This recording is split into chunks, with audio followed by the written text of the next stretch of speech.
আমার মনে তোমার জন্য ফিলিংস আছে, তোমাকে ভালোবেসে ফেলছি। I love you. প্রীতম, আমি কি তোমার জীবনের ফার্স্ট লাভ? আমি কার জীবনের সেকেন্ড লাভ হতে চাই না। না, আমার আগেও অনেক রিলেশন হয়েছে, কিন্তু কখনো প্রেম হয় নাই। You are my first love. ছেড়ে যাবা না তো?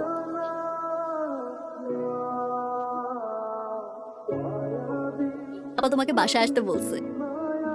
কেন? বাসায় আমাদের রিলেশনের কথা বলে দিছি। বাবা বলছে তোমার ফ্যামিলিকে নিয়ে বাসায় দেখা করতে। আমি তো এখন এগুলো নিয়ে কথা বলতে চাই না। কেন? এখন তো বিয়ে করার প্ল্যান নাই। বিয়ে কোথা থেকে আসলো? আউট অফ রিল্যাক্স রিল্যাক্স আমি বিয়ে করতে পারবো। রিল্যাক্স। বিয়ে না হয় পরেই করলাম, কিন্তু তোমার আর আমার রিলেশনশিপটা যে সিরিয়াস এতটুকু বুঝাতে তো হবে পাপাকে। এটা বোঝানোর জন্য হলেও আসো। ঠিক আছে, আসবো। কি করছো? কোম্পানির সফটওয়্যার ডেভেলপমেন্ট কাজ। তোমার বাবা কি করে? উনি আমাদের সাথে থাকেন না।